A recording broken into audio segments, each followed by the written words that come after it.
Hello and welcome to the Europe Conversation. My guest this week is Irish Prime Minister on Taoiseach, Micheál Martin. He speaks to me following his first meeting as Prime Minister with Ursula von der Leyen, President of the European Commission. He talks to her about the ongoing trade war with the United States and what he describes as hell on earth, Gaza. Micheál Martin, Irish Prime Minister and Taoiseach, thank you very much for joining us on the Europe Conversation. You're very welcome. Delighted to be here. And you met with Ursula von der Leyen, your first time meeting her since becoming Taoiseach. Can I ask you first of all, the EU recently announced potential tariffs against the United States if there's no resolution to the 90-day negotiation period. Is Ireland supportive of that? Yeah, we're members of the European Union and we appreciate the very measured and strategic approach that the Commission, led by President von der Leyen, has taken to date, and we've been supportive of that. The pathway here has to be one of negotiation, and we welcome the fact that there's been a degree of engagement between the US administration and the European Commission on the fundamental issues pertaining to tariffs and trade overall between the European Union and the United States. And remember, of course, apart from goods, there's a huge services trade between the US and Europe's in deficit on services, surplus on goods. So on the countermeasures, every member state will have issues with some aspects on that, but that's inevitable. We don't want to get to a position where Europe may have to deploy countermeasures. We, from the outset, don't believe in the imposition of tariffs. In relation to pharmaceuticals, which make up around 50% of Ireland's exports to the United States, I mean, that would have a huge impact on the Irish economy. We have a strong centre of innovative drugs. We believe, even within Europe, we need to create a good window, IP window, to enable companies to get their deserved reward for investment in research and investment in innovation. So we always have to support innovation. Now, in terms of any deal, I think the citizen needs access to medicines.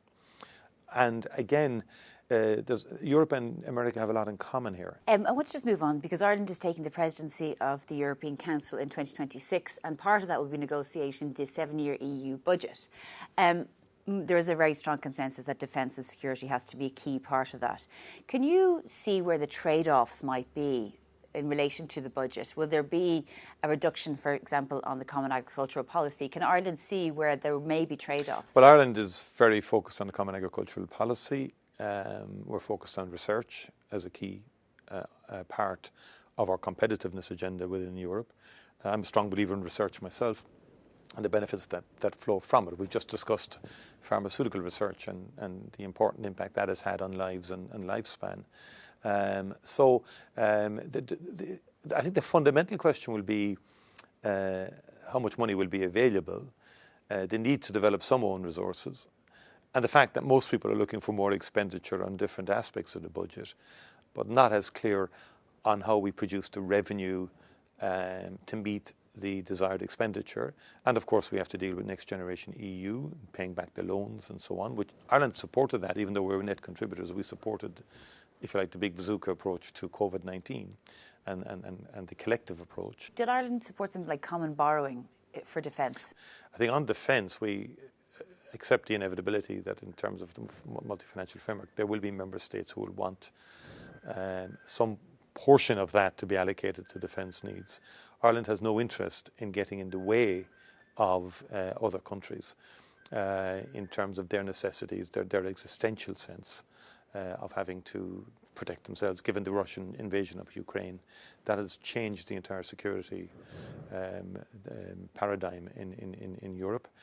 Ireland itself understands we have vulnerabilities on cybersecurity, on subsea cable, and protecting those, and that's why we're involved in a lot of PESCO projects, or quite a number of PESCO projects on that, and why we've negotiated an individually tailored programme with NATO under Partnership for Peace on those themes of cybersecurity and subsea cables as well. And are you concerned about the threat to democracy in Europe at the moment when you see the growth of quite hard right parties, whether it's Germany, all across Europe at the moment, and also you see certain aspects of it within the White House administration when it comes to freedom of expression, due process? Well, I'm very worried about the coarseness of language in public discourse at the moment, no matter where you go.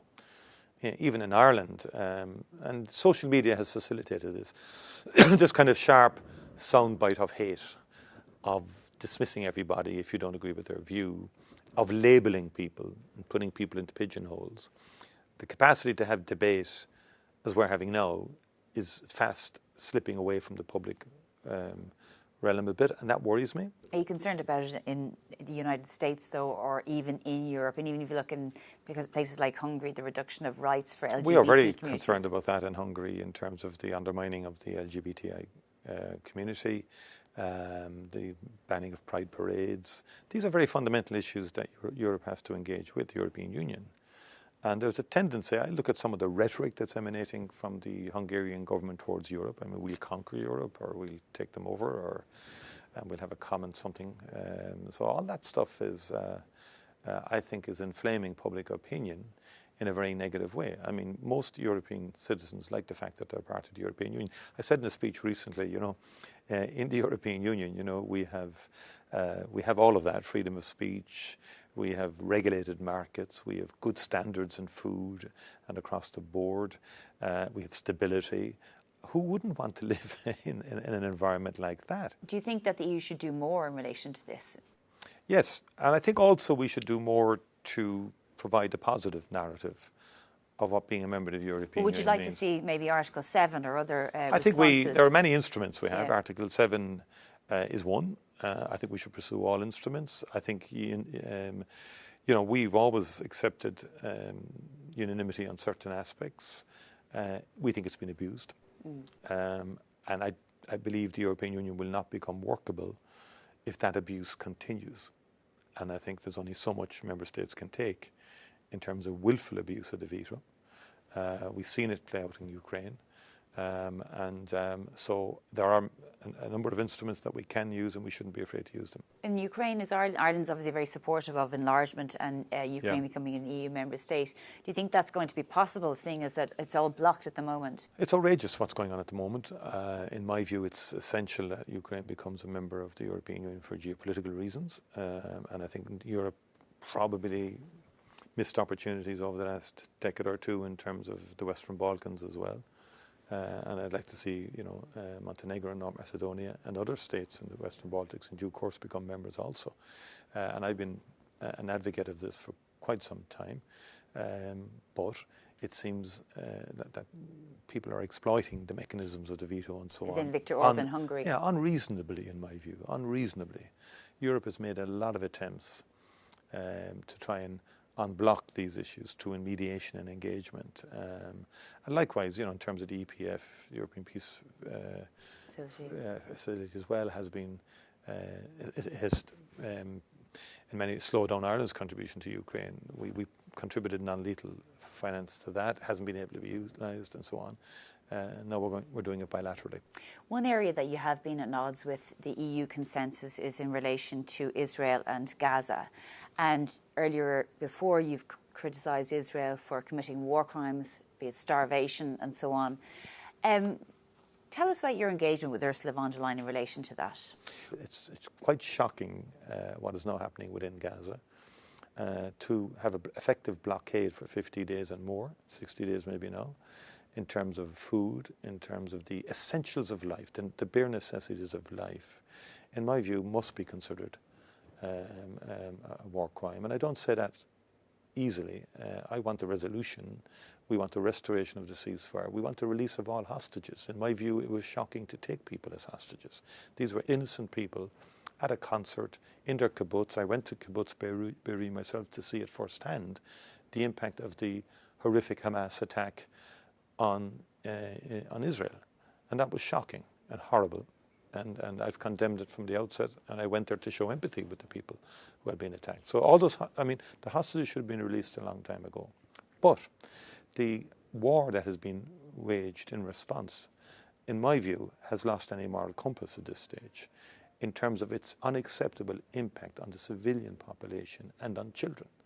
And in Ireland, there's real desperate sadness now and horror and a sense of helplessness at what we see on our TV screens of young children on stretchers in hospitals, very badly injured, many families being wiped out, kids being orphaned.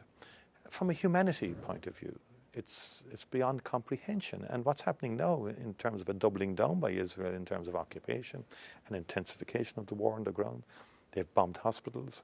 And I know that Israel will say, well, Hamas are in the hospitals and so forth. Like, kids need a basic access to medicine. Many externally funded hospitals from international organizations or indeed from other countries have been bombed. Life has been, I mean, humanitarian workers have been murdered in terms of Red Crescent and so on that we saw recently. And I think the weaponization of the very basic necessities of life, from my perspective, is a breach of humanitarian law. And I think that raises very significant issues for us then, for Europe, in terms of the EU-Israel Association Agreement and the human rights clauses that are part of that.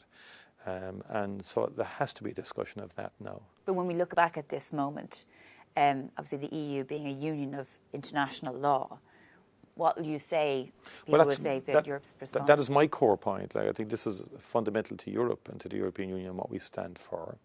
And, you know, we have communicated to other countries around the world in terms of Ukraine and the violation of its territorial integrity, a different war, and the situation in the Middle East, I accept fully the complexities and all of that, but it's the unacceptable level of death and destruction and displacement, and it is, many people have said it, going back to 2011, it's hell on earth, and it really poses the most fundamental of questions to the European Union in terms of our values and what we're prepared to stand up for. Okay, Micheál Martin, Prime Minister of Ireland and Taoiseach, thank you very much for joining us on the Europe Conversation. Very welcome indeed, yeah, thank you.